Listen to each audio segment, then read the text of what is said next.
Tonight, we're shining a light on a dark and largely unknown chapter of American history. During the Cold War, in the name of preparing for the Soviet threat, the U.S. government conducting human experiments on its own people, unwitting Americans without their knowledge or consent.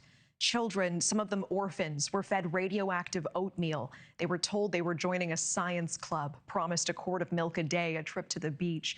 Years later, they testified about the after effects, reporting lumps on my arms, my stomach. And then in Tennessee and California, pregnant women were given a radioactive cocktail at top universities to see how it crossed the placenta to their unborn babies, some later suffering miscarriages, illness, and cancer.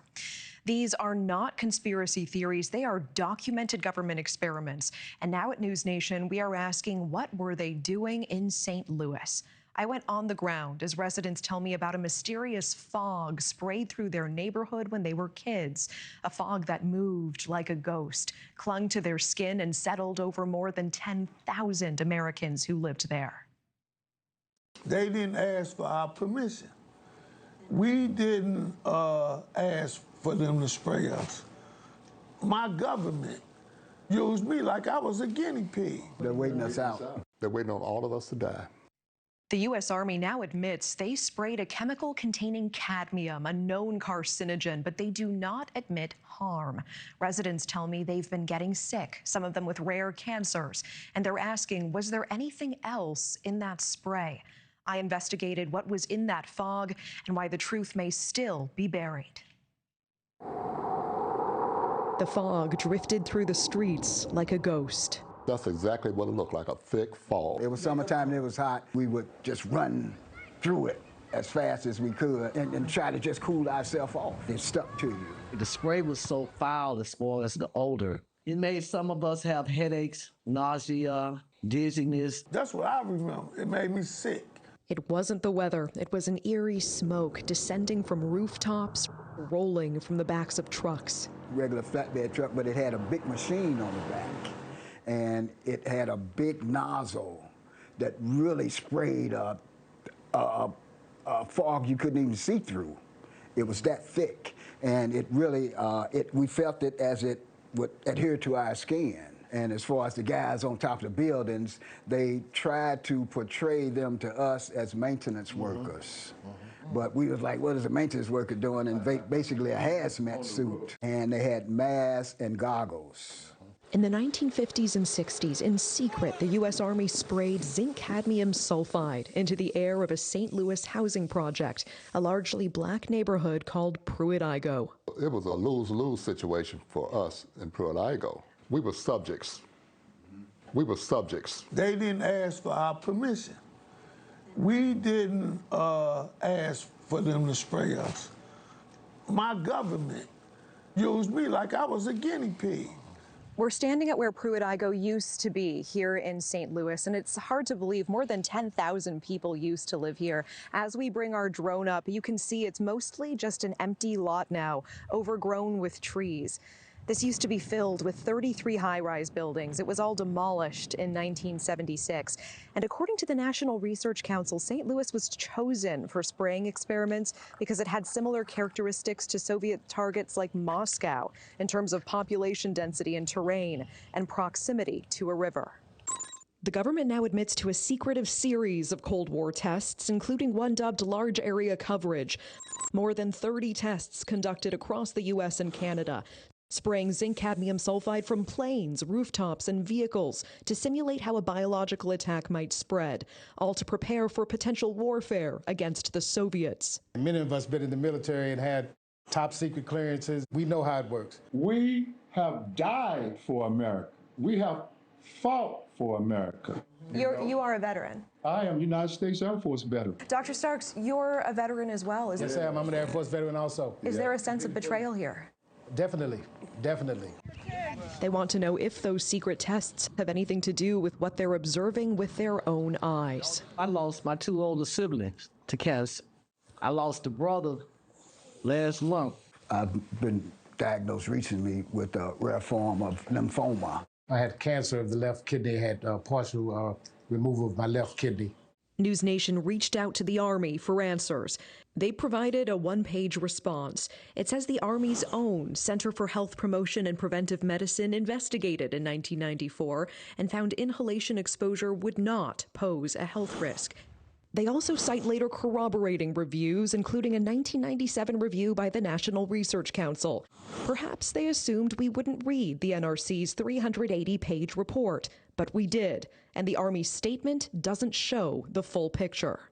In that 1997 review, the National Research Council explicitly says repeated exposure to zinc cadmium sulfide can cause kidney or bone toxicity or lung cancer if levels are high enough. And they admitted they couldn't fully assess the risk. Why? Because some Army records remain classified, it says, for national security reasons. More troubling, key Army exposure records were missing, and when the NRC asked the Army to supply them, the Army said it couldn't find them. Finally, the NRC considered conducting its own study, but concluded it wasn't feasible. In short, it did not test the site, collect samples, or test residents, and they didn't have access to all the data. Their review was based on what the Army gave them, and what the Army either could not find or withheld. The Army ends its statement to NewsNation by saying, quote, none of the reports contained evidence of a radioactive component to the zinc cadmium sulfide dispersion tests. Residents say the secrecy and delays are no accident. They're waiting us out. They're waiting on all of us to die. We're on our way to meet with a researcher right now who has dedicated her career, decades, to declassifying documents and trying to figure out what exactly happened here in the city of St. Louis and what exactly was in that spray. Across the country, the government conducted secret Cold War experiments in plain sight. It was so secretive that we're really just now sort of digging out from underneath us to try to understand the scale of it. And Dr. Lisa Martino-Taylor helped uncover many of them. We know that they were giving radioactive cocktails to pregnant women. We know that they were feeding radioactive oatmeal to children in state schools. They've admitted to those things, and they won't release the material related to St. Louis. It's true. American children in state-run institutions like the Fernald School were fed radioactive oatmeal as part of studies by MIT sponsored by the Atomic Energy Commission.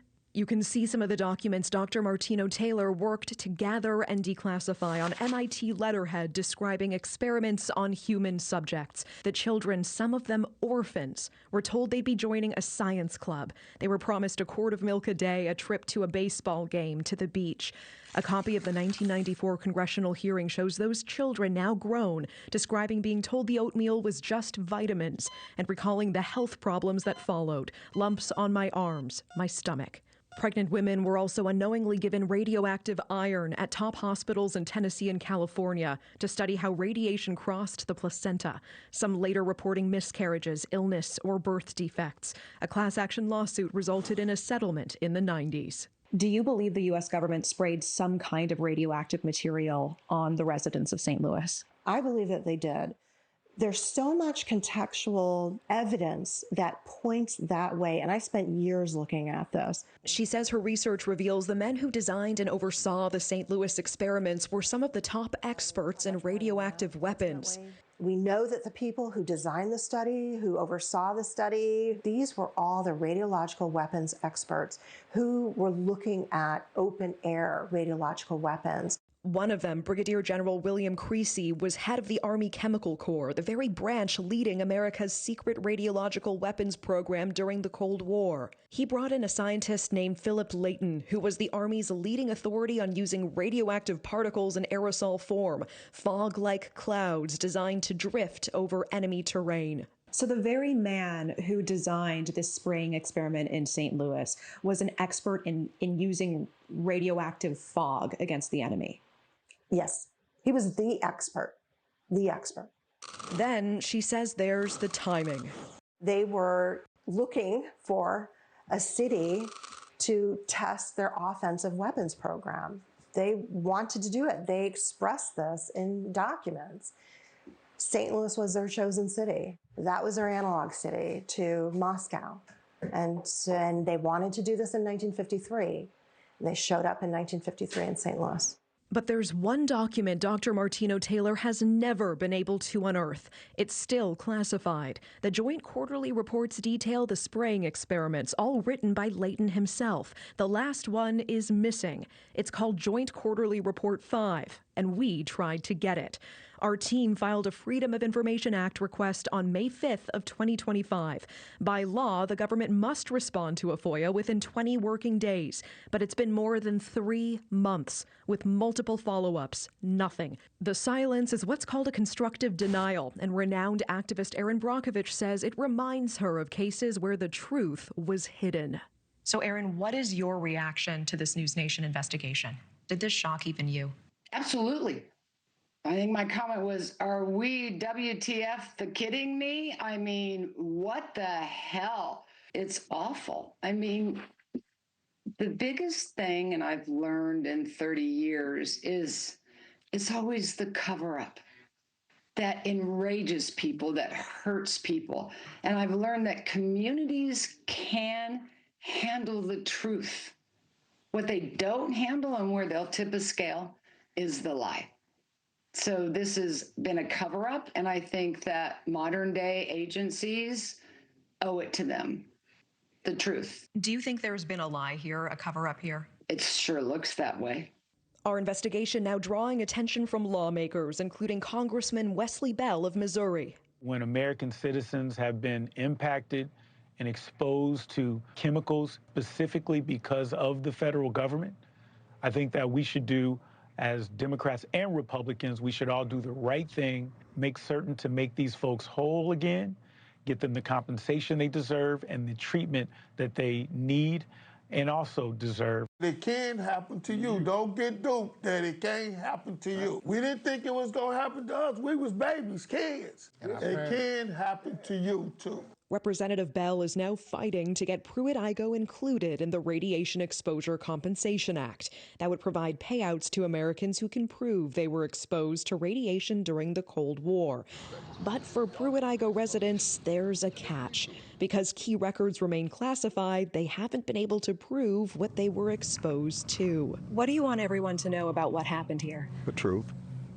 Whatever the truth is, we want to know the truth. I don't think we're getting it now. In the meantime, residents say all they can do is wait, hoping someone finally listens. When will you give up this fight? Never. Till I'm cold and dead and buried in my grave. We asked the Army point blank, was there a radioactive component to that spray? It's interesting that they didn't just say no. Rather, they said, quote, none of the reports contained evidence of a radioactive component, pointing us to reports like a review by the National Research Council. But a close read of that report shows even the NRC admitted they could not fully assess the risk of the spraying, because when they asked the Army for key records, the Army replied the documents were either classified or were missing. The Army could not find them. These residents feel the government is waiting them out. The people you just heard from are the ones who are still here or are well enough to speak. And I have to tell you, one woman we were supposed to meet with died before we could get to her, suffering from multiple cancers. Her daughter asked us to keep going, and we will keep pushing for information, including those classified documents. Thank you for watching. Subscribe below and download our NewsNation app right now on your phone, and you will get fact-based, unbiased news for all Americans.